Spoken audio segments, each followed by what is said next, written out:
Welcome to Florida Gators Live, episode number 63, presented by FanDuel. And just like how basketball is, we're on a bit of a short week here. Wednesday night, we had a long week before that, I guess you could say. So Yeah. because we did our show Wednesday night, where most of the transfer portal news was really coming out then.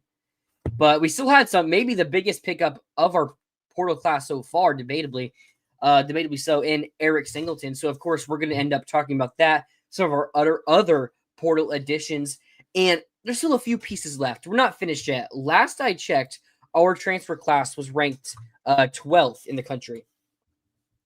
I'm going to check that real quick again to see if anything's changed. So yeah, it's fell to 16th. I mean, portal moves quickly. Yeah. And I don't put a ton of credence into transfer rankings. No. To be honest, I think it's all kind of fake, but that's still cool to see. Oklahoma State is second with 43 commits. See, that's the problem. It's kind of the same with recruiting, how you can kind of get a fake good class if you just get 43 commits.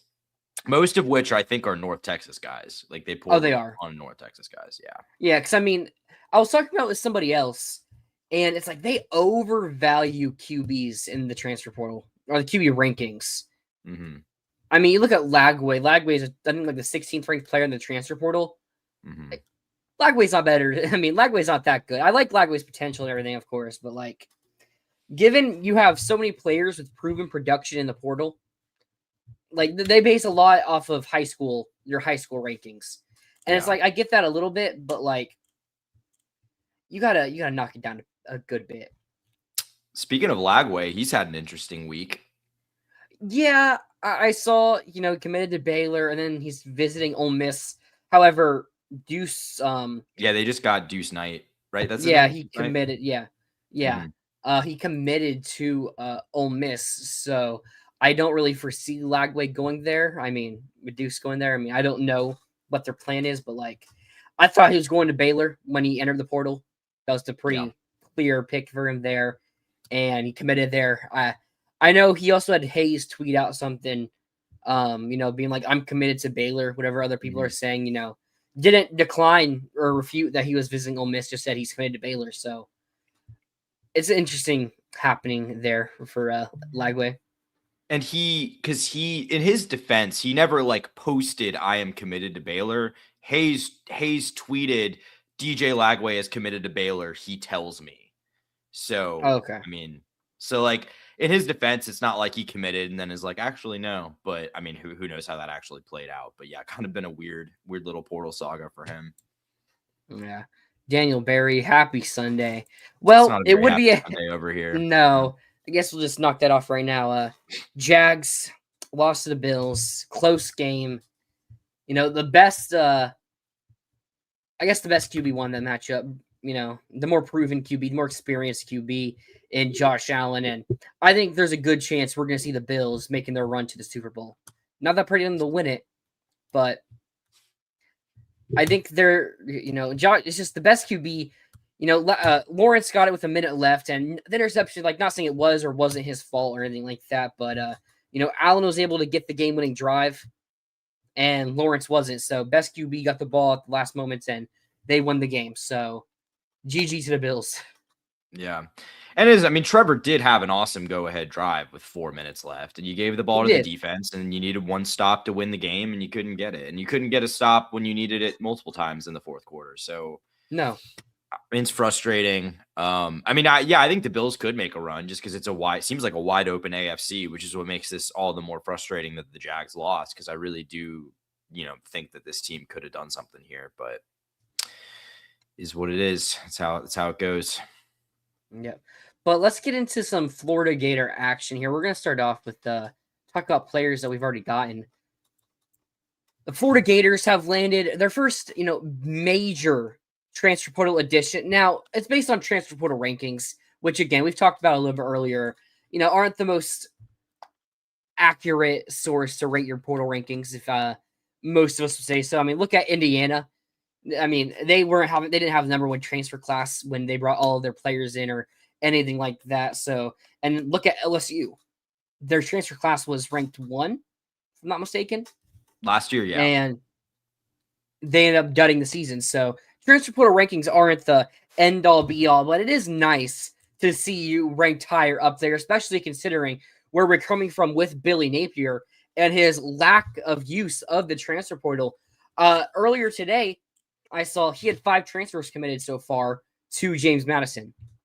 Comparatively, 18 we currently have at Florida. So it doesn't seem Billy's going to be changing that way. I know he says he's going to be hiring an OC to call plays. So he did change one thing, or reportedly, or what he said, sorry, supposedly is going to be. But I guess you still got to wait and see with that. But no, Eric Singleton, our first 4-star ranked transfer, as I said, Portal rankings and all.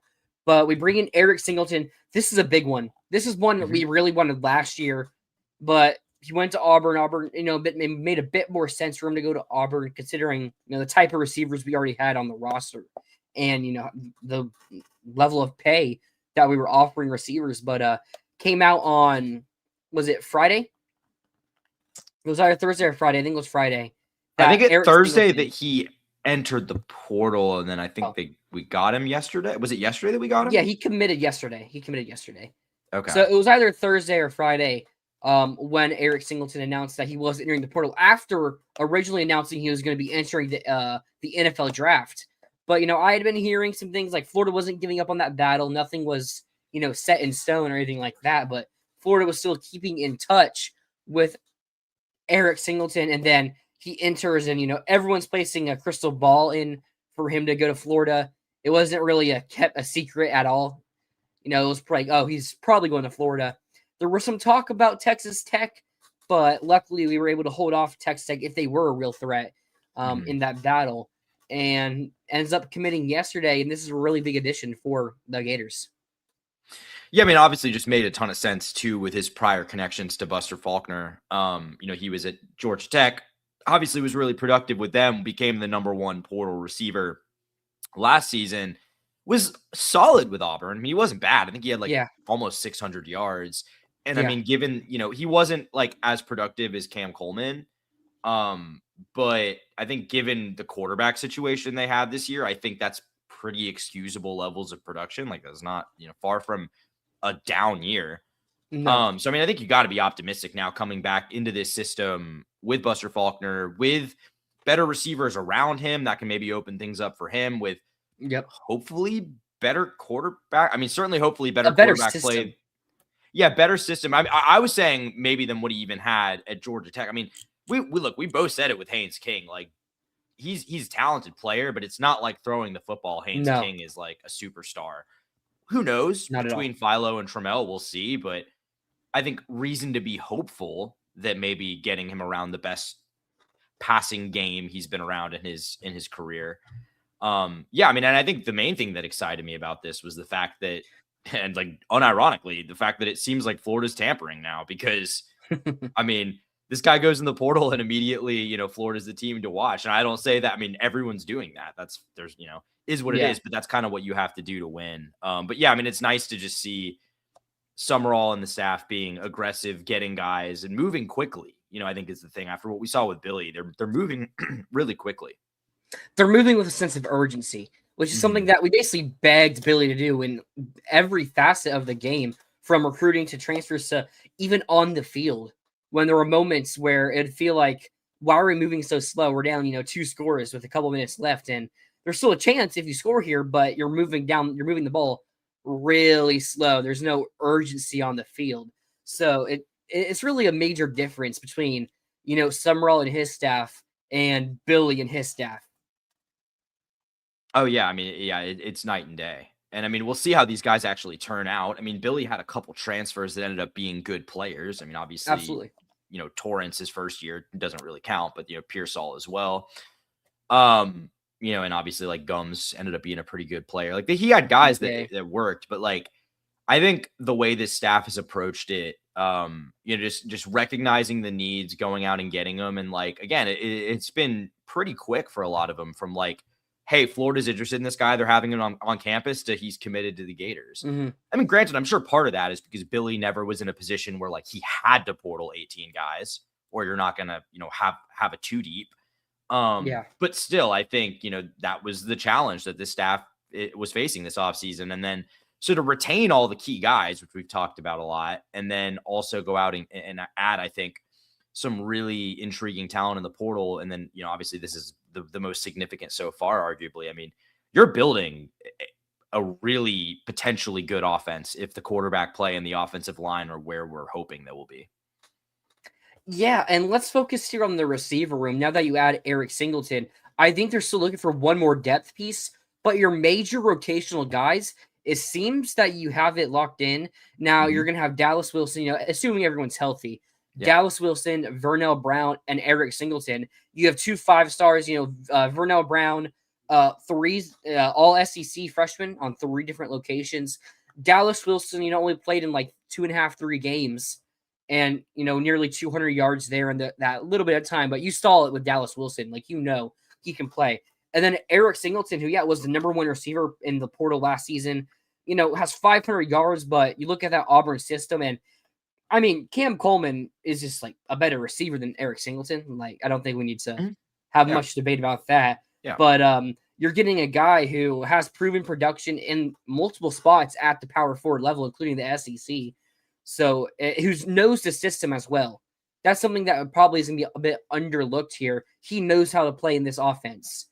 And he's going to be around players who also know, but also, have that lack of knowledge with Dallas and VB3. And you look at the depth as well on this receiving core. You're probably going to be bringing in one more person. You have to see how it is. But you bring in Micah Mays from Wake Forest.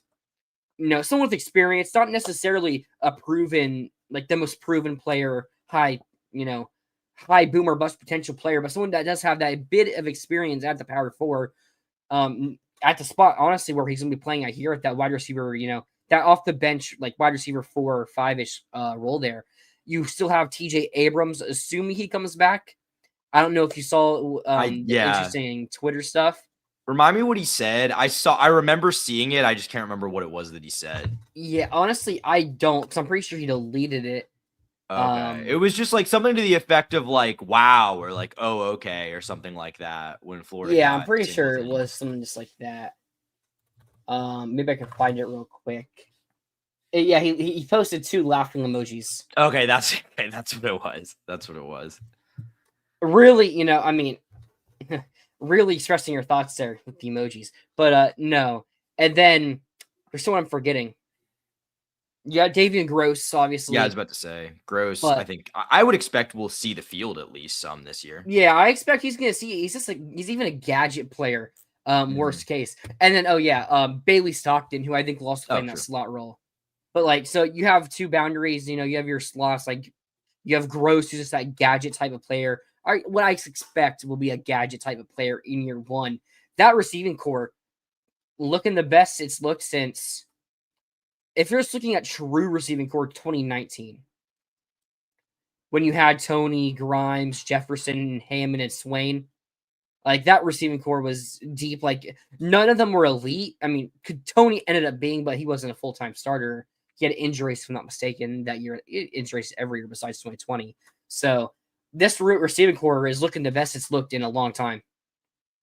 Yeah, and I mean, you needed, we talked about it not last week on Wednesday, that you needed a third top level receiver. I don't want to say wide receiver 3 because it wouldn't really surprise me if he's higher on the receiving yardage list at the end of next season than wide receiver 3.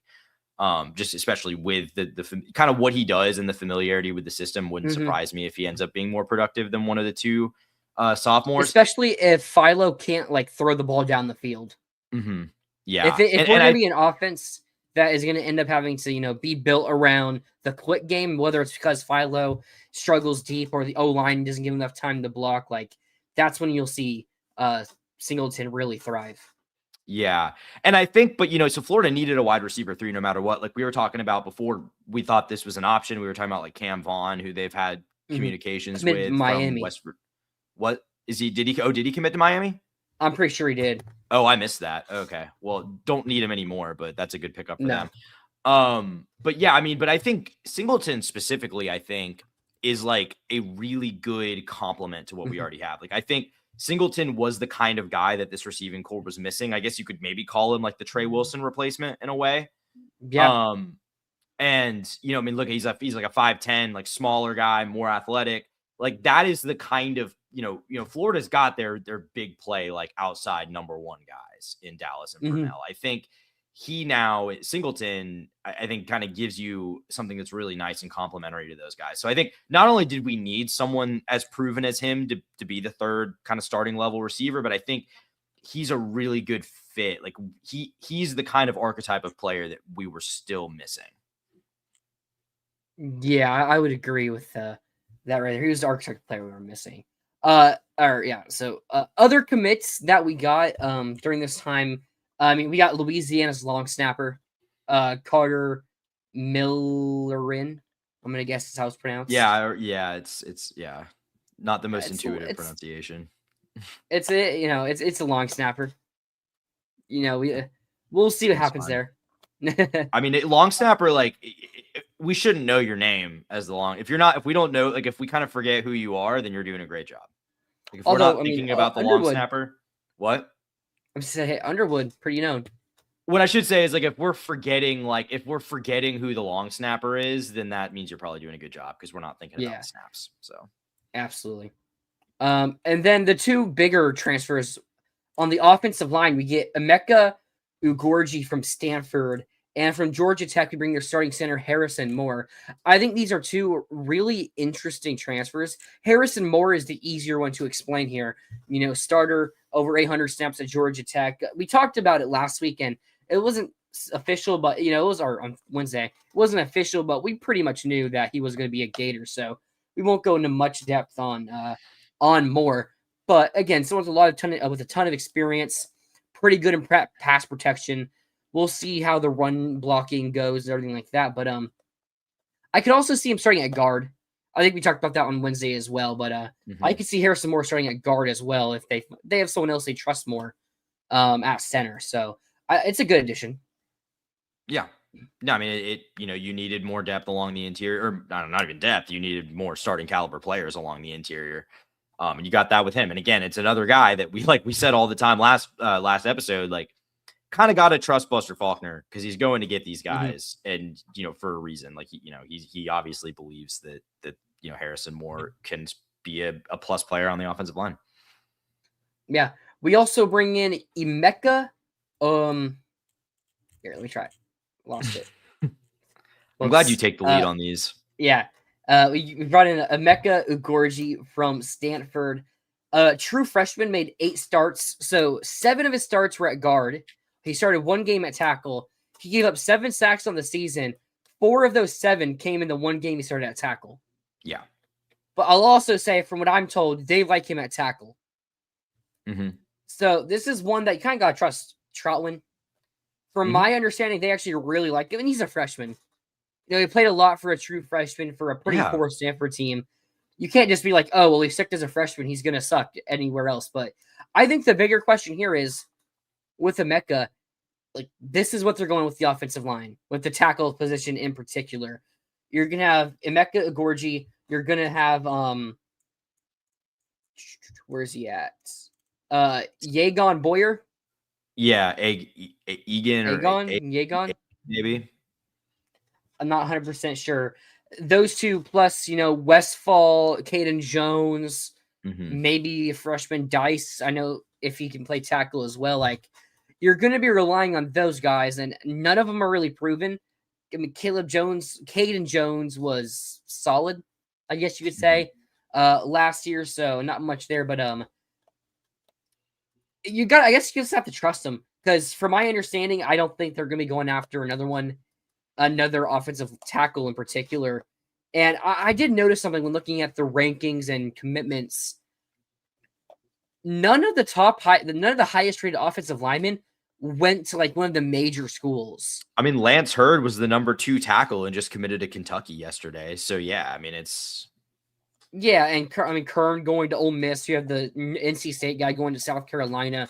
Kentucky had another one. I know FSU, like a lot of the top players are going to, lower tier schools, I mean, maybe I should say lower tier schools because those two teams beat us last year, but they're not getting the Ohio States and Texas of the world coming after them. Yeah. So there's probably something worth a note to that. Yeah. No, I honestly like. I mean, it's obviously a concern. Like as things currently stand right now, I would say that offensive tackle spot is probably the area of most concern on the roster. But I do like that they're bringing in multiple guys, and it's going to be a legit competition between the newcomers and the returning players. Like I'm Mhm. curious to see what emerges from that. As far as the Stanford tackle, like I saw a lot of people kind of freaking out about this, like looking at the way he played this year. I just don't really see that, to be honest with you. I mean, I know like the PFF numbers weren't great. He gave up a lot of sacks, but like he was starting as a true freshman. Now, granted, mostly at guard, but still starting at tackle at all in the Power Four as a true freshman, especially because I think I might be wrong about this. I thought I heard he was a 17-year-old true freshman. I think you're right. I feel like I heard that too. Which, if that's the case, I mean, that's crazy just to be physically developed enough to be able to do that. I mean, I would say I would be a little surprised if he's one of your starting tackles, at least to begin the Mhm. season. This seems more like a long-term developmental play, but like, look, Troutwine, we I trust don't him to know if it's develop long term. maybe not. When I say long-term, I mean like next year or 27 Okay. and beyond is what I guess more what I'm saying. Okay. Like not next. Like I'm not sure he's a guy that you're like banking on to play a ton of snaps next season. Maybe. I mean, maybe they are, but I guess it's like I think you're getting a guy with experience under his belt, was good enough to earn that playing time early, even on a Mhm. bad, power conference team. He still earned those snaps. And again, Troutwine, we trust his evals, we trust his development. So, I'm curious to see what he can do with it. But like I think that's a decent high upside pickup that probably was not a major investment financially. Like I'm assuming they probably didn't have to put a ton in to get that one. Yeah, I think you're right about that. Moving on, the last commit we're going to talk about, Georgia Tech transfer tight end Luke Harpring, 16 catches for 210 yards as a freshman. Was a borderline 4-star. I think he was a high 3-star on the composite, if I'm not mistaken, as a recruit. But as a freshman, 16 catches for 210 yards, tight end, a major need, obviously. And they've got a couple guys now. I mean, you bring back Amir Jackson, you have Lakota Dupree, and now you have Luke Harpring. You had Tony Livingston in the transfer portal earlier today as well. So you revamped the tight end room, which is something that we asked for. I mean, I asked for a lot, especially. So I can't really complain. Maybe I wish I got someone with a bit more production, a little bit more proven. But it's also an offense that's not insanely reliant on tight ends. You're rarely going to see a 2 tight end set out there. It's mostly going to be a 1 tight end guy. And you have players that I could see making an impact at that position on the field, on the roster now. So I'm okay with the take. I'm not going to complain about this one. I also wouldn't even be surprised. This is kind of a tangent, but like I wouldn't be that surprised if the offense we ultimately see for the Gators is not like identical to the one you saw at Georgia Tech. Just I mean, when you look at the weapons that Florida has out wide now, and with Buster Faulkner being kind of an air raid guy at his core, I wouldn't be surprised to see an even more open, kind of spread out, more. I still think we're going to be a pretty run heavy team in spite of the receiving talent, but I do think you'll see kind of some more spread out, some more target the receivers. No, but I mean on Harpring, like it's just again, it's very interesting how much Faulkner's kind of mortgaging on his own evaluations because other than Moore, who's a multi-year starter, like with Philo, with Stockton, and now with Harpring, it's like these were not major contributors for Georgia Tech. These are younger guys that Faulkner thinks can develop into really good players. But so it's just interesting to me, like how, like he obviously believes in these guys because he's mortgaging a lot on a tight end who had 16 catches last year as a true freshman. I This think he was past a year? redshirt freshman. Redshirt, but he is he is a freshman, like 3 more years of eligibility. Yes, he has 3 more years left. Okay. Yeah. So, I mean, yeah, it's interesting. I mean, he's been around these guys, so he should know how they are and how they work within his system. But, I mean, I think, again, tight end, I think instead of going for the like slam dunk home run kind of guy, they've kind of more been like, let's bring in a few people, let's keep Amir Jackson and kind of have a competition. Iron sharpens iron. So use the best. I'm not saying that's the best course of action, but it's clearly what they're doing. And I'm interested to see if it works. I mean, again, tight end was probably the biggest shortcoming at a position that we saw under the Napier administration. So, yeah. We'll see if they can have it be better this time around. I want to go back a bit, also back to the offensive linemen, and we look at the rankings, and we didn't. It's pretty clear we didn't spend a ton of money on in the transfer portal on offensive line. I think it's also worth to note transfer offensive linemen haven't been that great, especially as a unit. Like maybe a player will be individually good, but we've seen it where it's about getting players that have played well, about gelling well together on an offensive line. And it's probably worth noting that we seem to be being aggressive in the recruiting end with offensive linemen. Just this past weekend, I know that Trotwin went and visited one of a 5-star that was once committed to Penn State, decommitted when the staff fell apart and everything. Leighton Van Brandt, I think his name is, if I'm not mistaken. But then also we get a junior day on this past weekend, and he was hanging with one of the high rated guys. I'm not gonna try to pronounce his name. I think you should. I actually don't know who you're talking about, but I think you should try. You know what? Here, let me pull his name up real quick, actually.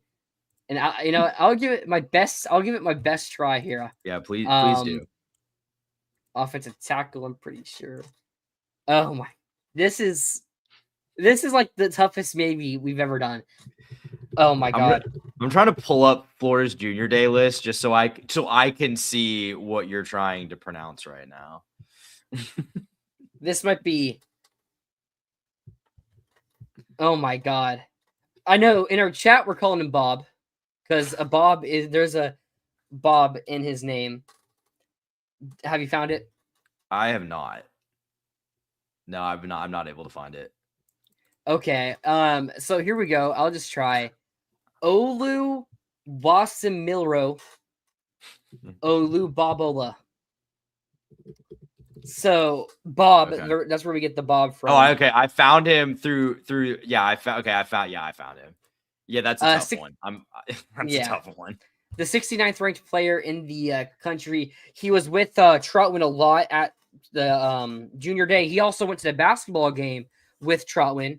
He sat with them. There was pictures and everything going around of those two together at the game. So there seems to be a pretty heavy pressure on, or I'm not going to say pressure on Trotwin, but a pretty heavy emphasis on Trotwin for Trotwin landing a top level, at least one top level guy on the recruiting end, because it's better to build your offensive line through recruiting than it is through the portal, because it's just history shows it's better to get these guys on campus as a freshman and develop them to your liking rather than just bringing a bunch of players in through the portal. So I'm not mad at that at all. And hey, I mean, maybe we'll be sitting here a couple months from now talking about, wow, we just landed Olu Wasimilro Olu Bobola.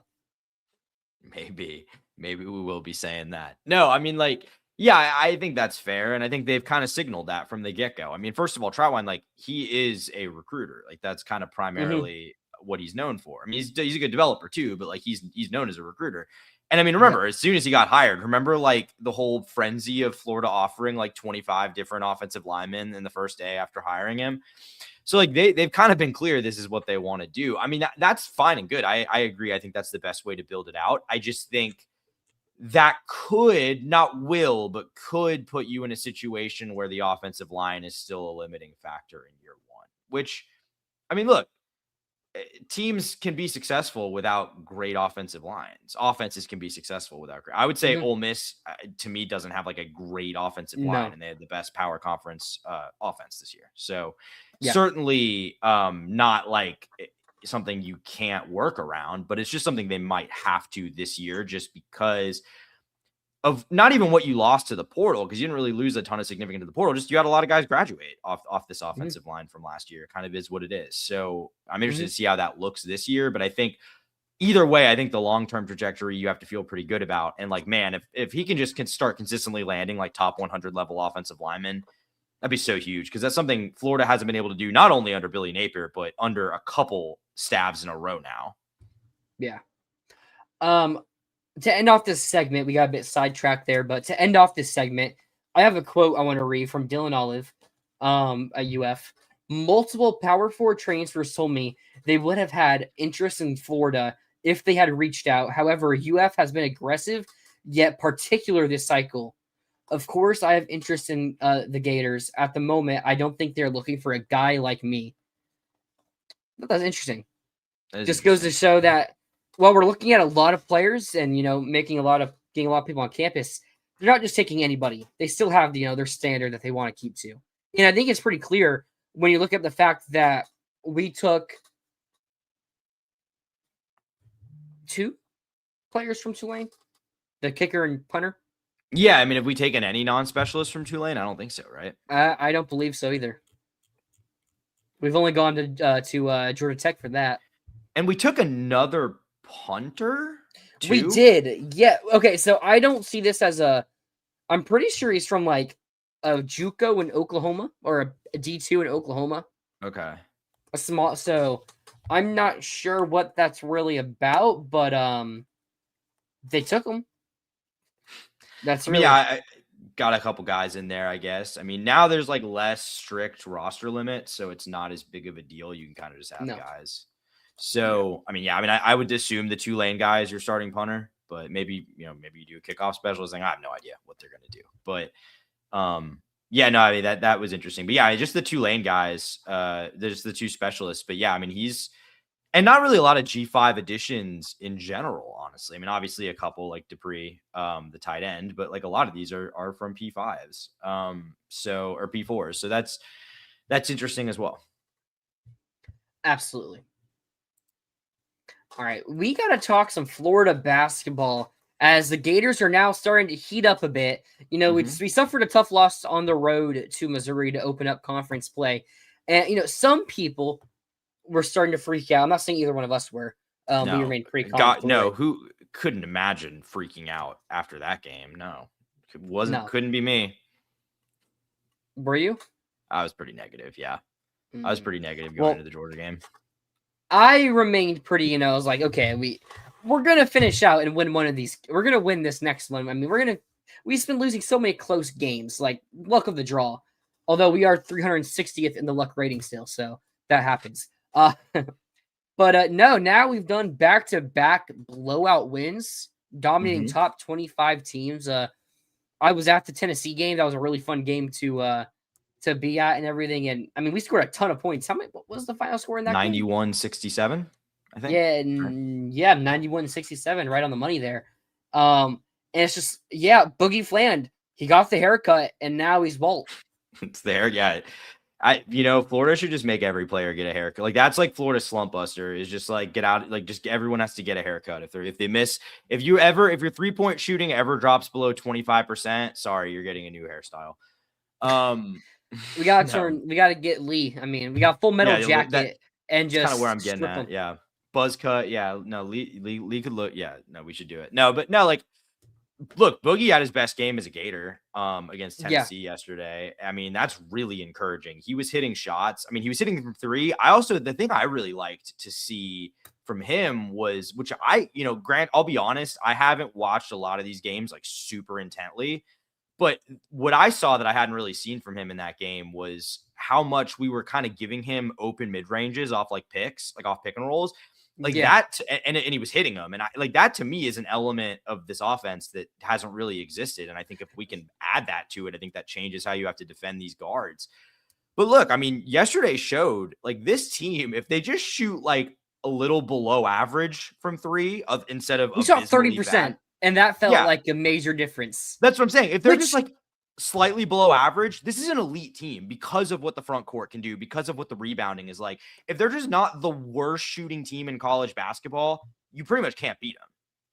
And I'm pretty sure I said this on Wednesday. If you add 2 more threes to if you add 2 more makes for every Gator game, that only brings Florida's 3-point percentage like 30%, but we're undefeated. Well, we shoot 30% and we dominated Tennessee. Like, I mean, it puts a little bit more validity on that statement, but I mean, the Gators are starting to catch fire, and FanDuel now has Florida as the second most likely team to win the SEC. Vanderbilt -140, Florida +350, and then it's Arkansas +950. Florida Vandy, they play each other next week. Yeah, or this week, Saturday, I guess. Right? Saturday, right? 6 days from now.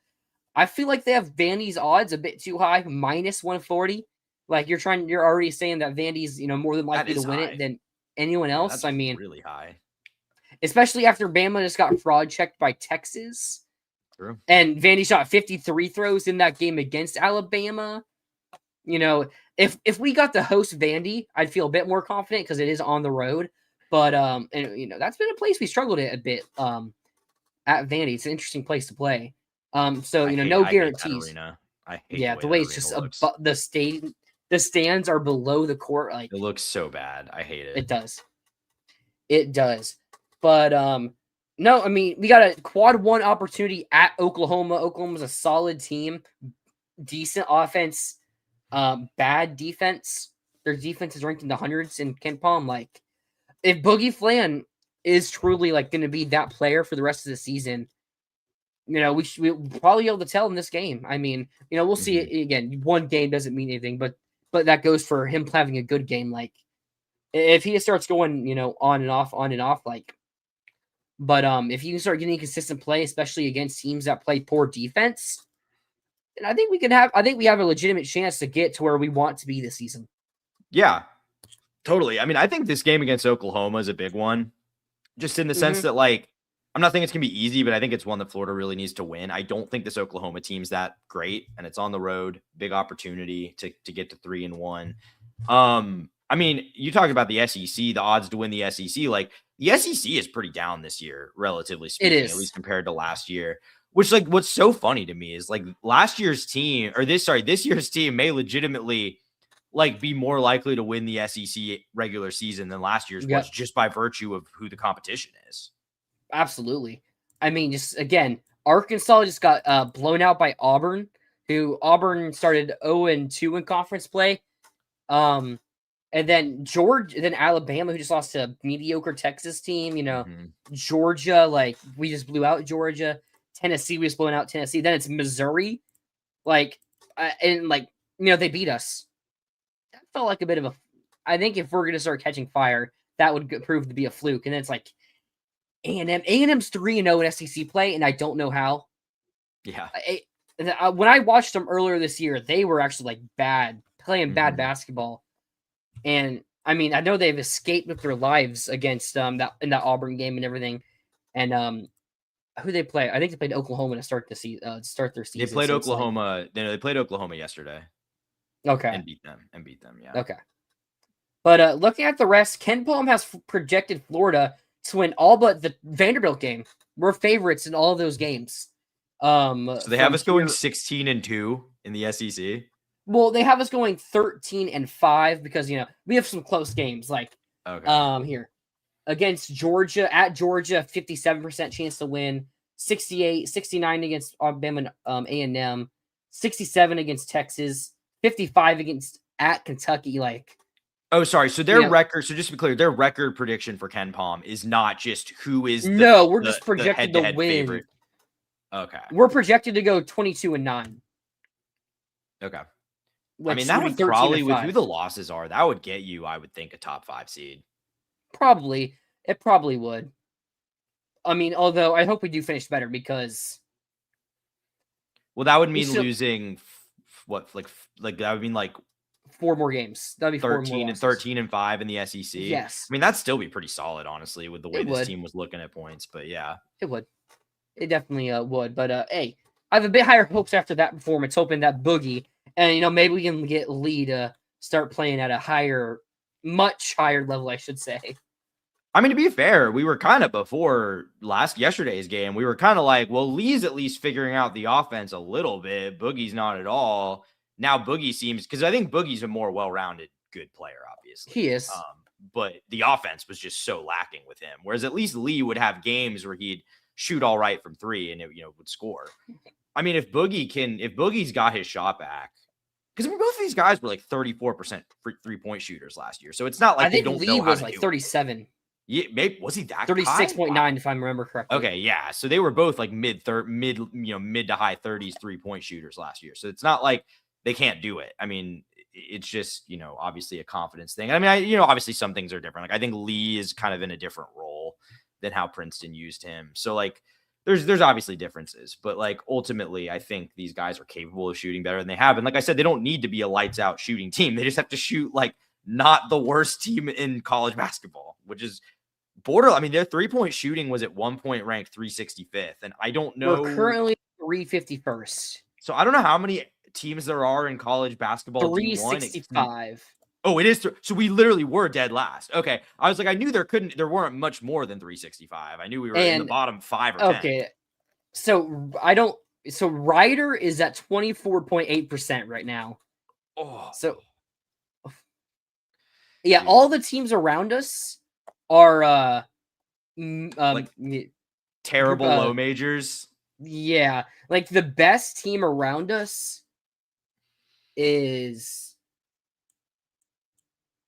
oh my god, it's literally all 300s and high 200s.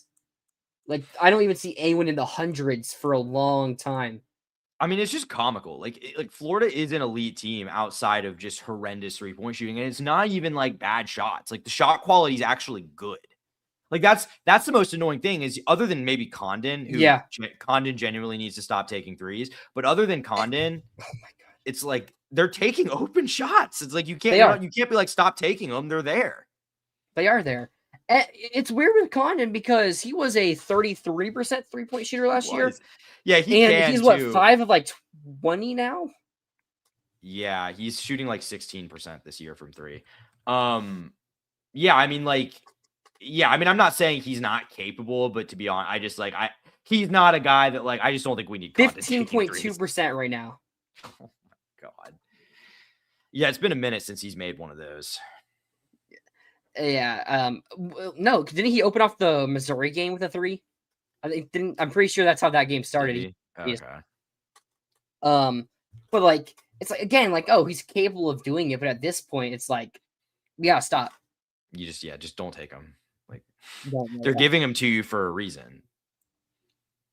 It's like, okay, no, because here's the thing: when he's at the top of the arc, when he's at the center top of the arc, like he can hit him. But when you're shooting anywhere else, it's a guarantee miss. Yeah. And a lot of times he's shooting them from like not like the wing or whatever, but like from kind of the like midpoint. Like it's just... But hey, if we can go 2-0, especially that Vandy win, if we get that Vandy win, that's when it's like, okay, Florida's back in the national title conversation, which some people are already starting to talk about. But I think if you can do a 4-game win streak, and then who do we play after Vandy? Auburn at home, and then South Carolina, and then Alabama. Auburn and South Carolina at least should be wins. They should. And then you get to host Alabama on a Sunday. Yeah, I mean, that's tough, but I mean, that's winnable. I mean, there's no games in the SEC that don't look winnable. I mean, these teams all are like not only not that impressive, but like very like fickle. Like they look very different on a night in and night out basis. I mean, Arkansas had been playing great, and then they lost by $20 or $18. So, yeah, that was very weird. I mean, it was at Auburn in the jungle, but like very interesting results for that. But no, we'll move on from that basketball talk. But hey, it's starting to get exciting again. We need something exciting to talk about after today's Jags game. But so let's get into our remaining needs here. The Gators already have racked up. Is it 18? 18 commits at this point, if I'm not mistaken. That sounds right. In the transfer portal. Let me just double check this. Yeah, the Gators are at 18 commits, ranked 16th in the country. And there's still a few more needs. I still expect we're going to be taking around like 8-ish more players in the portal and some depth pieces, but also some starters. And I'm going to start where I think the biggest need is. I think we need a starting corner. Yeah, I agree. Like, I think you have the talent there to where, like, hey, any of these guys could break out and are I mean, we have some proven talent there, but any of these guys could break out to be like a corner one. Where Dijon, we know he can start. We want him to take another level, but if he's healthy and he's starting, like, he's a good starting corner in the SEC. And then you have Cormani, and again, we just haven't seen it from Cormani, and maybe a new system could help him get to being that 5-star that was promised. But at this point, we gotta see it. You gotta see it before we can even believe it. And then you have two young guys in Flowers and Hanks. And Flowers might just move to be full time at nickel. Now, if we're desperate need, he'll play at that boundary. But I think he's gonna be moving to nickel there. So it's Ben Hanks who played less than Flowers did, if I'm not mistaken, this year, anyways. So again, he could take another step. Was a top 50 prospect, if I'm not mistaken. Like, he's a good player. Yeah, But yeah, 100%. Sorry, did you have more to add there? I don't know. You can continue. I was just saying, yeah. I mean, I think you look at like the guys you're retaining. I mean, like young guys who had to play a little bit due to injuries and stuff. Not great, but I mean, I think important experience. I don't think two guys that were really supposed to play as much last year as they did. So valuable experience for them. Cormani, I kind of agree. I mean, I'm willing to give it the benefit of the doubt just because he is a talented guy, and we've seen maybe flashes. But I don't think we've really seen the consistency from Cormani that you would like to see to feel really good about his spot. And Dijon, like, yeah, you're talking about like I think Dijon's really the only one I would say is proven. And even Dijon, like I think Dijon's a good like starting caliber corner. I'm not sure I believe he has an all SEC kind of ceiling though. And I think you maybe And need someone that does. Was that? Plus the injury. We don't know. Yeah. We don't know how he's going to be, 8 months from now. Mm-hmm. We don't know if he's going to be back to what he was before that. And we're talking about needing him to take a step. Like, we don't know if he's going to be able to play as he did before. So I think a corner, again, that's why missing Jontez Williams, like early on before we really got going, kind of hurt a lot of people and, got a lot of people a bit worried about what we're going to be doing here. So just go and get a corner. Get a starting corner. I know they were looking at one of the kids from Montana State. He wasn't that great of in coverage, and a really good run stuffer, in a run defense, I should say, but wasn't that great in coverage. And again, we can't really trust the portal rankings too much, but I'm going through them, and there's Smith Snowden from Utah, who I know we were mentioned with early on, but I haven't heard really anything about him lately. AJ Harris is still available. I'll pass on that. So it's like at this point, the guys that people are going to know about are probably going to be off the board. So it's going to be about scouting and finding your player or someone who just hasn't entered the portal yet. There still is 5 days. There still could be somebody to enter the portal. I mean, like Eric Singleton, we kind of stopped talking about Singleton, and then he entered. Like, there could be another player that we've talked about before that still could enter the transfer portal. Yeah, absolutely. I'm not even saying you need to get someone who is like necessarily like proven to be a great player, but I think you do need someone who at least has like a pretty high ceiling. Like, if it's not someone who's played a ton, it needs to be like a young guy who was like a highly rated recruit or something to that effect. Yeah, I mean, I think, looking at Jontez Williams, like that was obviously the guy. Like, number one corner in the portal from Stark, like that was the guy. But USC dropped the bag, and I mean, if the numbers that we've heard reported are to be believed, they're paying him close to twice what Florida's paying Baugh. So I mean, just kind of everyone was happy to keep Baugh, but just like keep that in mind. Like, if Florida was going to try to match what USC was paying Williams, it would have been a pretty significant dent in the coffers. So I get why they didn't do that with what else they needed to add. I am curious too, because just kind of a side note, but you were talking about like looking at the cornerback group, maybe Flowers moves to nickel. The Baylor safety, whose name I'm blanking on. DJ Coleman. Yeah, he also plays nickel, right? Yeah, so when he played mostly nickel at Baylor, when he committed, he said that he's going to try at safety as well. And they said they could see him playing around, although I suspect that we'll be seeing him a lot at nickel because you bring in Cam Cooley, who is a proven SEC safety, and Bryce Thornton, who is also a proven SEC safety. I mean, if he's that good, you can't keep him away from safety. But I suspect we'll be seeing him play a good bit of nickel, pending maybe injuries and stuff like that happening. Yeah. So, I mean, that's another, element to consider when you're looking at, but like, yeah, outside corner, I would agree. Number one remaining portal need. And I'm curious if what you said, if there's something to that maybe the person Florida takes here is someone that's not really on our radar right now, maybe not even in the portal right now because they still have 5 more days to enter the portal. So, and if you're playing the national championship game, you have 5 days after correct. the game. But I don't suspect we're going to be taking him from Miami or Indiana. Is D'Angelo Pons? Does he have to be gone? I'm not that Florida could get him anyway, but I'd love to get a little 5'9" action. He's a small dude, but he's great. But he plays. He has the physicality. He plays. Oh, he's awesome. No, I love him. Corner, he just looks funny out there because he's small. But I mean, he held his own against Jeremiah Smith, who's like 6 inches taller than him. Yeah, I mean, shout out him. Here quickly, JLB joining. What's up, JLB? Is there a better trio than VB3, Dallas, and Singleton? Yeah. That's maybe a discussion for another video. We did discuss earlier about this past weekend, and JLB, I'll get to you real quick here. Today, no. I don't believe so. We got a punter at 8:56.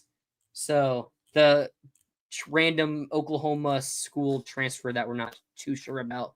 And you don't have my glasses on, so I got mine on so I can read it for you there. But no, we're focusing. We talked earlier in the show about the players that we've gotten since Wednesday night, since that show, and including Singleton. And quickly, because I feel like we're going to take one more receiver based on names that we've had on campus and a depth piece at receiver, maybe even a recruit if there's any available there. But is there a better trio in the SEC than VB3, Dallas, and Singleton? Not necessarily off the top of my head. I mean, we'll see what LSU's group ends up looking like because it could be pretty good. But okay, I gotta say something real quick. LSU has 18 transfer portal commits. They might have more now. I checked this earlier today. 7 of which were receivers, and that doesn't include Winston Watkins, who is heavily projected to go to LSU. Yeah. So they're about to have 8 receivers, receiver commits. That includes Trey Wilson, J.C. Brown. They bring a kid from Hawaii, Winston Watkins. None of these guys high-level production. Oh, the Hawaii kid does, but, at Hawaii. So I'm interested to see what that looks like for LSU and the QB situation because I have zero idea what LSU is going to do. It's getting interesting, isn't it? Yeah, I only brought them up just because I don't think they're done either, so they could get a bigger name that we're not necessarily. I mean, obviously, Winston Watkins, too, is almost certainly going there. But yeah, I mean, I'd say like of the groups that we know of right now, I'm hard pressed to think of one that's clearly better off the top of my head. I mean, does A&M, they lose Concepcion? Do they lose Craver as well? No, Craver's coming back, and they also brought in who did A&M bring in? I know they brought in a high-level receiver. If I'm not mistaken, I mean, I might be. I feel like you're right. I just can't remember like who it was. Isaiah Horton. They got him earlier today. Okay. I actually missed that. I don't think I knew that. Yeah. Maybe they had another lower ranked guy. So that's a pretty good. That's a pretty good receiving core too. That's up there as well.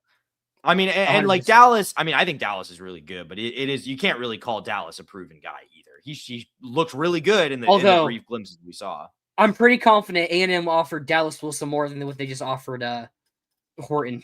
Oh, I'm not doubting. If Dallas had entered the portal, he would have been a top 3. Well, I'm telling you, A&M was one of the teams that was trying to get him in the portal. Yeah, I mean, that does not surprise me. So, yeah, I mean, I think you can count him there. But I'm just saying, like, if we're going to be like, well, this guy's unproven, low production, you have to, like, be honest and say, like, that's kind of the case with Dallas, too, even though we both expect he's going to be really good. Texas now with Cam Coleman and Ryan Wingo and Plumbers beside him. I don't know who else Texas. Yeah, because they lost Livingstone went to Oklahoma. And, French went to Michigan. He committed to Michigan earlier today. That's right. So we're going to have to see who the other receiver is. So they got 2 really good ones where Wingo's still a bit, he's got to do it because Wingo had the entire season. He didn't break out. So you don't give him full. I guess you can't really count him a fully proven guy either there. So, yeah, it's definitely up there. It has the possibility. And Brian here, Philo is going to show why he's the leading passer in Georgia high school football. Like, as Tyler, he mentioned it earlier in the show, like, Faulkner does have his traits, his roots back to the air raid. Like, again, we have such a good running backs that could go 4 deep, even in 5 deep, even at running back right now. So it's like, we're not just going to be passing it, but I could see us spreading out the field a bit. Mm-hmm. And because you don't just have to stack the box to run the football. I think you learned that from Ole Miss. with Kawan Mhm. Lacey, where they spread the field out. They get your safeties, get your linebackers far away from the ball, and they get the numbers advantage so where they can run the ball. And that's something we could be doing this season. And I wouldn't be surprised. For sure. And air raid is also kind of a misnomer because a lot of air raid Yeah. teams are really run heavy. It's just kind of about philosophy and how you use them. But like when you look at just the play calling splits, that doesn't mean we won't be a really run heavy team. And yeah, Dallas Wilson healthy. Yeah, again, we just gotta see it like fully before we can say he's a proven commodity. All right, moving on. So we might take another QB again. I feel like Chatter's just died down about it. So I don't really expect to at this point. like if we do, it's gonna be like a JUCO or DT, like FCS. Like I wouldn't know a name at the top of my head right now that would be the receiver or would be the quarterback. No, because you're not going to convince anyone to come into a situation where there's like a young, pretty well liked recruit and a young guy who is a transfer who like the staff handpicked. So it's just it's not really an appealing situation to anyone who's proven anything. No. Running back, if Louis or Lewis were to enter the portal, then maybe we try to go after another one. But I think we're done there. Now we're done there. I mean, the running back room is loaded. Like I don't even know what this carry split's going to look like. But I mean, you've got one elite running back and purposes. two. What's that? I'm talking about depth purposes. No, 100%. I'm just saying, like, even with like the three guys you have, I mean, you've got one elite guy and two, I think, very good ones. So, yeah, you might take another depth guy there if you need to, but I don't think that's certainly something they're gonna like go, be super aggressive to try to find. No, not at all. And I already mentioned a depth piece at receiver, tight end. With Livingston entering the portal, I would assume that means we're done. Because you've got obviously retaining Jackson, you brought in two, and then you added Hezzy Kent, which and you have Micah Jones. We'll see, and Micah Jones, yeah. So I would assume we're done there. And again, none of them are like that high proven or anything like that. But I would assume in a less tight end tower scheme, it's not going to be as big as a negative. Also, one of these guys could break out. And then offensive line, I think we're done. I would like it if we took another tackle, but I just don't see it happening. And from what I've heard, my people I talk to also don't think it's going to happen. So moving to defense, we go to defensive tackle. This is another spot where we're looking at to need probably bring in one more player here. And I mean, from what I've seen, there's been a couple players that are targeting. I know Dalen Evans from Texas A&M, a former Florida Gator target, is someone that I've heard Florida is targeting. There's been a couple names actually to recently enter the portal that we could be going after. James Smith from Alabama. I'm pretty sure got balled to Georgia, so I don't really suspect that's going to happen there. But there's the freshman from Pitt. I would love for us to go after the freshman from Pitt. I don't know how Pitt does it, where every single year they just have like they have a freshman D lineman that's just all conference, and they end up going to Texas, or somewhere big. Like they do it every single year. Nard Dog's not a bad coach. He's really not. No, he's not at all. Yeah, I mean, Kelby Collins committed to South Carolina today, and his brother. Did he play at all at Alabama this year? Sparingly. Okay. I guess that's how I would put it. Like that's what I thought. I was under nothing. That impression. Nothing noteworthy to my knowledge. Gotcha.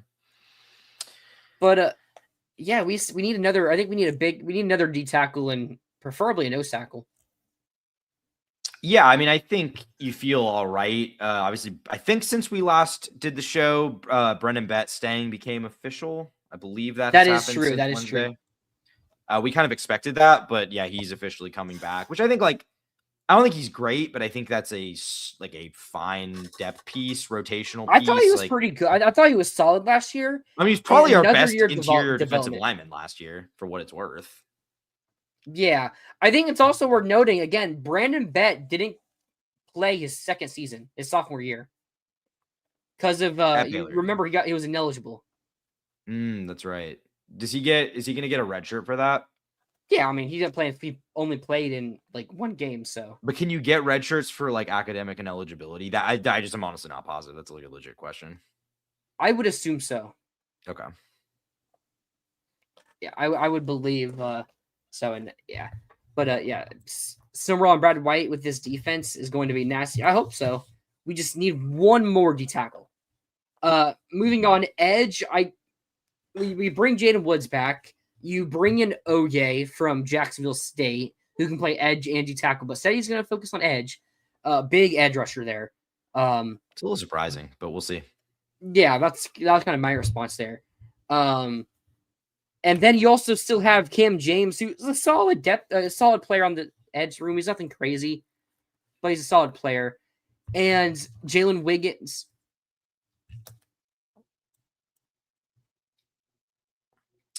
We lost Tyler for a second, but yeah, looking at the edges, like you got Jalen Wiggins. Yeah, I mean, I don't like. I think that Florida could look to add someone else on the edge.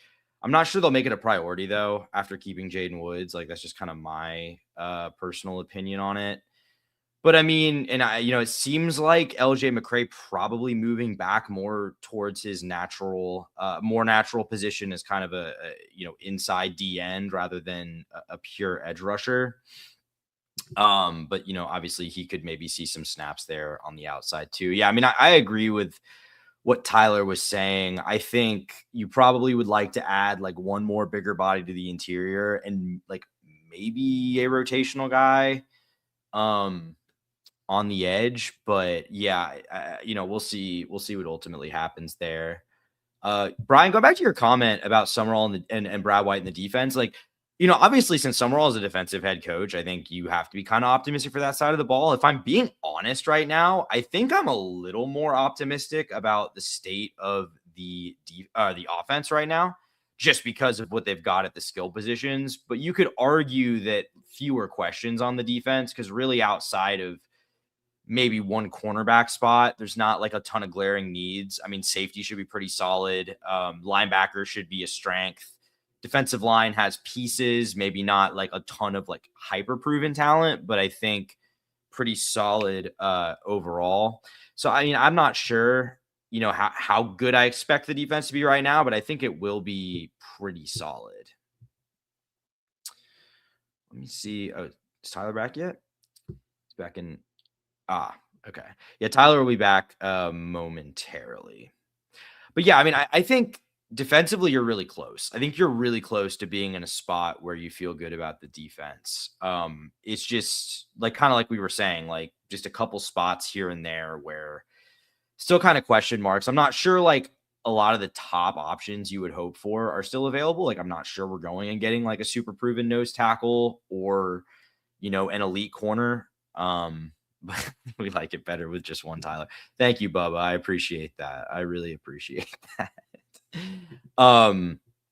No, but yeah, I mean, I think I don't want to move the show along too far because I know Tyler's going to have thoughts. But I mean, as far as other remaining needs, I mean, maybe like some depth at linebacker. But I don't really think there's like a ton that you're missing there. It's really just a couple spots. I'm trying to think anything else on offense. I mean, I think we're kind of done taking offensive linemen, like we said. Probably done with running back, like we said. So yeah, I mean, it's a couple more players you're going to take, mostly depth, but I think you're really close to having what looks like a pretty solid, at least starting 22, maybe too deep. But here we go. Tyler's back. Well, we're back. Yeah. I don't know how much you heard. I didn't add a ton. I was just kind of saying, I think we maybe maybe you could look to add like a rotational edge. I'm not sure that like top tier, like nose tackle guy is out there, but maybe they look for that too. I mean, do you think like maybe you need depth at linebacker? That was one thing I was wondering. So I'll go quickly here, not to, bring things down. Edge, someone I wish we would have went after, London Merritt from Colorado, was teammates with Miles Graham before Graham transferred to Colts. Was a really great run defender. Wasn't the best pass rusher, but like a proven good run defender there at Colorado. He transferred to Clemson, but I would like another name in that edge room. I want another D tackle. I mentioned with Yeah. Jalen Evans. There's some I other think you players in the have to. portal. I There's think you Jafez have to Carter take from Ohio tackle. State. Like, if you're not going to get someone proven, go after like someone that was a high recruit. Mhm. I mean, maybe they're higher on DK Kalu than we are, but the numbers don't add up there. And then linebacker, yes, I think we do need another depth piece. I know Corey Platt formerly from Tulane was at Houston last season. Visited us. I haven't really heard anything from it, but I think he'd be a really great addition because you have Graham, you have Jaden Robinson. Childs isn't fully developed. No. Childs is still a bit away. Maybe next year under Brad White, Bam Hardman, and Gasparotto, or other linebacker coach, if I'm not mistaken. Like maybe under them he could take another step. But yeah, I would like another linebacker there, and I think Corey Platt, if we can land him, I don't know what's happened there, would be a great addition to that room. Yeah, I mean, I think starting level linebacker. I mean, even though Childs is not quite where Graham is, I think you feel good about it. But yeah, I agree. Maybe some depth there. I am curious. Kind of, I sort of while you were out, I went back to Brian's comment here, and I'm curious if you agree with what I said. That it's despite the fact that Summerall is a defensive head coach, I actually think I'm a little higher on the prospect of the offense at this exact moment than I am the defense. I think the offense has the higher ceiling as a unit, I guess is what I'll Yeah, say. I think I agree with you right there. I think it's just there's so much skill talent on that offense, and there's a Yeah. couple holes on the defense. Like there's a couple too many holes at this point on that defense. And it's Brad White's a good DC, and Summerall again, defensive guy. We got some good coaches, but we didn't get really anyone elite on the defensive side. So it's like it's not something that I'm like, oh, it's a shoe-in to be great. Like I think there's a higher floor with the defense.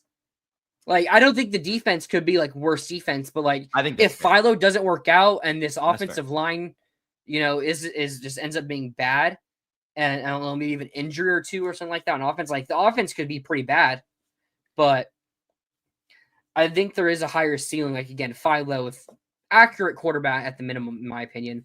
But yeah, I would agree with that take. I just could see the defense being a little similar to how it was this year, where it's like Yeah, it's not and bad, it's not great down to down though, and it you has know some why? limitations. It's going to be a lot of the same defense It besides maybe the is. safety room There's no other than the safety, and then maybe if Coleman's your starting nickel, but and the like you're DN. not looking at a lot of like new impact players. It's mostly the same guys. Yeah, absolutely is. So, oh, Yeah. Oh yeah. It's hey, look, the people, we give the people what they want. yeah. All right, Phil. No. But yeah, Summerall and Brad White wreaked havoc when they were I mean, they were together. It's going to great. be elite. I mean, Produced if Josh Jaden Allen. Woods could take that next step, that'd be Mhm. great. But okay, we talked about corner to start, didn't we? We did. Yeah, we let off with corner. Do you think? I mean, I was curious. So you kind of left when we were talking about edge. I am curious. Do you think because it does seem like LJ they're kind of moving him back inside more, but he So does I still have probably have the heard some versatility. stuff talking about that. Go for it. What's up? Oh, I just heard that LJ McCray, like Okay. they're gonna try to push him back inside. And again, it's one of those things where it's like, can he get ready quick enough for it to matter this season? Mm-hmm. Now, here's the thing: LJ was he's a top 10 recruit on 3 different recruiting platforms for a reason. Like he's a superhuman type of athlete, so he could get to that point pretty quickly if he or he could. He could, as I'm saying. So maybe he is able to get to that point to where he's able to play the inside right away. But yeah, I still think even if with that, we do need another D tackle and another edge, as I mentioned earlier. More of a Yeah, well, depth piece on the edge, that's though. actually what I was more getting at was we expect LJ to play inside, but does he have the versatility to provide maybe some rotational help at edge too? That's kind of what I'm wondering. Yeah, that's a good question there. I'm not entirely sure what's going to happen there because we don't know if Edge was even a decent edge rusher. We never got to see him. No, we didn't. No.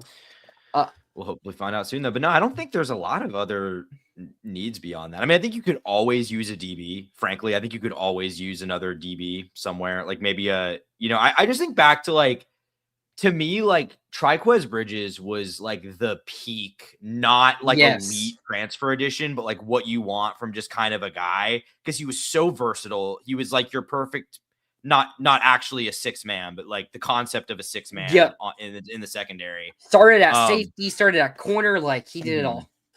Yeah, and it was pretty dang good. Yeah, so I think I'd love to see Florida go try to get someone like that, like someone who's versatile, can play inside, outside, at corner, can play deep at safety. Maybe not like an elite player, but a veteran who's reliable. I would love to see someone like that. We kind of thought maybe that's what Caraway would be. That's not really how things worked out, though. Oh God, I completely forgot about Michael Caraway. Oh, that's the Billy Napier experience in the portal for you right there. Yeah, but no, I think we hit all their needs there. Unless, we got our kicker, got our long snapper. We need to replace Taylor Spirito maybe on that punt blocking spot. So get out of there, unless we already have the guy and we just don't know it yet. Yeah, maybe I was hoping you would have some inside knowledge on that. Like, I'm pretty sure you're the expert on that field. Sorry, one more time. The field of what? Punt blocker, where Spirito was. Oh yeah. We gotta find a new. I guess it's not a gunner. I'm not sure what that position is called, but yeah, we gotta. Like, I just want to see some actual specialty. I just hope we are actually blocking punts on a regular basis and like being aggressive on special teams again. I miss Florida's special teams being like a game changer. I just want us to field 11 men. I didn't even mean to do game changers there. I swear to God, that was not intentional. Calling the special teams a game changing unit. I just want to play 11 men on the field. That's a start. That's all I'm asking for year one. That's the thing. Summerall, the bar is, from an actual coaching perspective, the bar is so low. It is. The bar is truly so low. It really is. But no, I think we have all the needs there. Oh God. Yeah, I don't think we have much else to talk about on this show here. I mean, hopefully we get a couple more big time portal news. Again, just D-tackle and corner is really where we're trying to make another impact. And I mean, if we don't, it's not the end of the world, you could say. But again, I think it'll really reassure us a bit about this, not just about the staff, but about this roster. Yeah, and I think we'll have a lot more clarity on that when we do this next week, because by the time we do the show again, the portal's going to be closed. That doesn't mean guys have to be committed by then, but we'll have at least a good idea who's out there. Obviously, other than the Indiana and Miami players, they'll have a few more days. But like we said, I'm not sure we're going to be poaching guys from either of those teams. So we'll just kind of have to see. But like, I think we'll know if there's like a defensive tackle. Like, I think we will at least have a good idea who Florida is still pursuing among the guys that are still out there in a week. Yeah. Is there a specific game or games y'all are going to go to next season? Well, I'm going to have season tickets. So I'll be going to all the home games. I think the Georgia game in Atlanta is interesting. I want to do it so bad. I'm not sure I can swing it, but I would love to find a way to do it. Yeah. We what are our road games this year, or this season, in this coming up season? At Texas, at Auburn would be a fun one early in the year. That would be a fun one. At Missouri. Play at Missouri. I like to go to Auburn. I've been to Jordan-Hare once for a concert, so it's a nice place. I've been there for a game, but it was like a game against Idaho, so I don't feel like I got like a good. I don't know, man. Idaho. Yeah, they held us to 0 points when we played them in 2013 or 2014. So, pretty solid program. Yeah, this was I think the year after, actually. Yeah, this was in like 2015 that I went to an Auburn Idaho game. Yeah, Brian, for me, Ole Miss in the swamp and Texas on the road. Yeah, I mean, is the Auburn game before the Ole Miss game or after? Auburn game's the SEC opener. It is? Okay, so we go on the road. I think I'd have a pretty good idea of who I'm picking in that Florida Auburn game, or that Florida Ole Miss game based on week 3. Because if Florida looks legit, I still have a lot of questions about Ole Miss and Pete Golding. And granted, I have more questions about Auburn because their whole portal is. I'm already pretty low in Auburn. I'm already pretty low in them. So there were people in this fan base. The day before the Summerall hire got announced that were like, "No, we need to burn it down if they don't hire Alex Golish." Just saying. Hey. There were people that were saying that. I'm not Shaggy, but it wasn't me. It wasn't me. I've always been It wasn't anti-gold. anyone on this podcast, I can assure you No. that. But there were people Not out at there all. saying that. I do have some people in group chats who are like, I was wanting goalish. When we knew, but it wasn't like that Saturday of the last It was week. the day that it all broke, the day that it all went Yeah. down, when at like noon or whatever, we get the reports right before the Egg Bowl. That Friday, it was that Friday, right? Right before the Egg Bowl. That Friday when we knew Lane wasn't going to Florida, but it wasn't official that Summerall was going to Florida yet. Yeah. That's when it was like, no, just give us anybody else. Give us any offensive mind in particular. There was a lot of cope going around that day. Like, I remember everyone being like, no, Summerall is just a smoke screen so they can hire Lincoln Riley. Like, people were saying that kind of thing. Yeah, that was a rough day in Gator Nation. It was kind of a desperate day of finding cope. We should beat the brakes off of Auburn and Ole Miss. I mean, Ole Miss is going to be talented. Ole Miss is going to be a talented team. I don't think they're going to be great, and I agree with you and having concerns about Pete Golding, but I would put those two teams in different classes right now in terms of what I expect them to be next year. Honestly, I think I'm a bit higher in Auburn than I am Ole Miss. Really? So here's maybe not. I'm pretty low in Ole Miss because I don't think their offense is going to be, it's going to take a step down. Like, pretty clearly. Remind me, have they hired an OC yet? Yeah, they brought the East Carolina coach. Oh, that's right. That's interesting. Like a decent hire. Like, not a bad hire at all. Yeah. But they Deuce Knight's going to be their QB now. They returned Quan Lacey, so that's a good thing. But their O-line wasn't that good this year. Mm-hmm. And they're losing, Trinidad. And I don't really see their O-line taking another step up. The receivers are like only probably going to be worse. Like Stribling, I don't know for certain, but Winston Watkins is leaving. I don't know Wallace and Stribling, all their eligibilities, but I don't really even know if Deuce Knight can throw them the ball. Like, why wasn't Deuce Knight starting over Ashton Daniels or Jackson Arnold? He did start that one game, right? Because they were preserving Ashton Mercer. Daniels' eligibility. Yeah, against Mercer, and he just ran the ball like. Mm-hmm. So I have legit questions there, and their defense. I just don't think they're going to be a decent defense. Like, I don't think Golding can coach up defenses that lack elite talent. And we've seen it every year at Ole Miss. This past season, their defense, in adjusted defensive efficiency, was fourth worst in the SEC, only above Arkansas, Mississippi State, and Vandy. And last year, obviously, was the best in the SEC. It was a great defense, but, as I said, elite talent on that. And the year prior was also pretty bad. So, like, he just doesn't have a track record of coaching bad, talented, or less talented defense to even decent success. That's fair. The only thing I would say is that Ole Miss has kind of still managed to remain a semi-big player in the portal this offseason, whereas, like, literally Auburn, almost all of their portal commits are just USF guys. Like, that is true.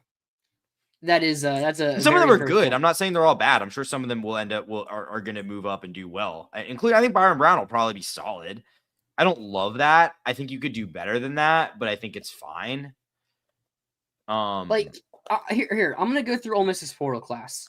So they have so they bring in Jonel Aguero, former 5-star from Georgia, like taking a backup from the worst Georgia defense in the Kirby Smart era, or since like the first year. Like, as a former 5-star, but like I don't really see him elevating. They bring in Brady Prescorn from Michigan. Why does the name sound so familiar? They had Caden Prescorn, didn't they, last year? I wonder if that doesn't sound as familiar to me, so I'm not positive. I feel like they had someone named Prescorn on their team last year at tight end. Doesn't have anything mentioned here, but I don't know. That's just I know they got Makai. They got Boyro, right? They got Makai Barrow. Yeah, so they bring in Makai Barrow, who's a solid player. He's nothing special. Like, I don't think he's going to wreak havoc on O-line. They also bring in Sharif Denson, who is a decent liability in coverage. Like, yeah, that's not that exciting. They bring in Carius Kern, the highest ranked O-lineman, but like, it's not like he was good last year. That's basically his high school That's them banking on developing him to be their guy. And it's like he's listed at 6'5". I'm pretty sure he's 6'4". Like they probably overpaid a bit for him to make sure he goes to Ole Miss. Like here a good signing. They bring in Jay Crawford from Auburn. Like that's a good signing there at corner. I give him credit for that. But like Jaheim Otis, like just a bust. That was a high rate recruit. Went to Alabama, then Colorado, now Ole Miss. Like I just don't see any difference makers, and I really doubt that Ole Miss is going to have any elevated coaching on the roster or on their Maybe. Cool. I'm not necessarily that low on Pete Golding, but I do think it's a big question mark. Yeah, we had Ole Miss and Georgia on the ropes with no coach. Yeah. I don't think you can like take that to mean we're now going to beat those teams with a better coach. But yeah, I mean, I get your point. I mean, Florida was a top 15 talented roster this year. Like they should have been able to at least have teams like that on the ropes. I mean, they beat Texas. I mean, you know. And then they lost to USF. Exactly. And they lost to USF. Oh man, not fun times. But hey, LSU finally got their QB commit. Landon Clark from Elon. Oh, they got the Elon kid? Okay. Yeah. I mean, they're set now. He's Trinidad. I mean, in all seriousness, like that's not what I'm saying, but like I am saying that like I don't think Lane needs to land like one of the biggest name quarterbacks for me to be like he'll probably have a good offense there this year. No, like they'll be fine. I mean, again, you trust Lane when you hired him. Like, you know, he's going to give you a decent floor there, especially on the offensive end in particular. But, like, okay, I'm going through the rest of these QBs position. So, Levitt, probably would have Tennessee or Miami at this point, if I had to guess. Yeah, I'd probably guess Miami, but I don't know that. That's just kind of where my gut would be. Here it is. Houston Longstreet, former 5-star USC freshman, entered the portal. I think I heard he's visiting Ole Miss or LSU. Yeah, I think there's been a lot of smoke with him in LSU. But, like, again, that's just a guy. Like, he's just a 5-star who didn't really play this year. So, like, he might be good. You just don't really know. Yeah. Bo Perbula, he's not going to LSU. He's already visiting. He's visiting, like, everywhere else. I am not the biggest fan of Bo Perbula. No. I think he's kind of fun. Like, I think he's one of those guys that's more fun than he is good. I would agree there. Let's see. Continuing through these QB, Jake Marklinger, no. Taven Jackson, no. God, that kid still has eligibility, man. Marcus Stokes already committed to Memphis, so he missed out on him. I saw that. Yeah, we missed out on Marcus Stokes sweepstakes. And then, my God, Aaron Nolan, no. It's just a bunch of no's for if you're Lane Kiffin. I mean, Aaron Nolan got beat out by Luke Doughty to be the backup for this past season at South Carolina. Justin Martin isn't this the kid that? Why do I know this guy? I don't know. That name doesn't ring a bell to me. Okay, he went to UCLA. He was a 4-star. I mean, like again, they'd probably go with Longstreet if I had to guess. Mm-hmm. But yeah, like it's gonna be interesting. Like, there's a solid floor there. Has Austin Simmons committed anywhere? Missouri. Oh, okay, that's right. I missed that. Or I forgot about that. Yeah. I wish we played LSU this year. I mean, it'd be interesting narrative-wise. I'm kind of glad we don't, to be perfectly honest. I think we've got a pretty manageable schedule. Would you rather play him this year or next year? I don't know. It's hard to say. I mean, I think Florida will be in a better spot next year because I don't think because that's the thing with the way Florida has built this roster. It's not like a 1 year all in situation here. There's a lot of like young kind of developmental guys. That's true. That's true there. But no, I think that's gonna be it for today's show, guys. We had a show on Wednesday, so there wasn't as much content to talk about. But I mean, this spring will be good reads on the team, being there is no spring portal. So what you have in the spring is what you have in the fall. We'll see. Yeah, that's Brian. Like, you're right. You're correct. Like, in theory, I think you're gonna still see movement because I mean we've just drop out. It's basically been established. You can just unenroll, not enter the portal, and re-enroll, and there's nothing the NCAA can do about it. So maybe that doesn't happen in mass. I think you're going to see some movement though. But you're right. It won't be at the same scale that it usually is, but I wouldn't write off some pretty surprising movement happening again. No. But no, thank you guys for joining. We will be live next Sunday. Why do I feel like there's something happening next Sunday? I don't know why. No, Florida does have a random Sunday SEC conference game in basketball at some point on the schedule. But yeah, I would say it's not February this coming weekend, though. Yeah. Yeah. But no, thank you guys for watching. We'll be live hopefully with some more awesome news in the portal, or really anywhere else. Be cool. But no, thank you guys for watching. We'll be live next Sunday, 7 o'clock as always. I hope you guys have a great week. If you haven't already, make sure you like, comment, and subscribe to the channel. We will see you guys next time. And as always, go Gators.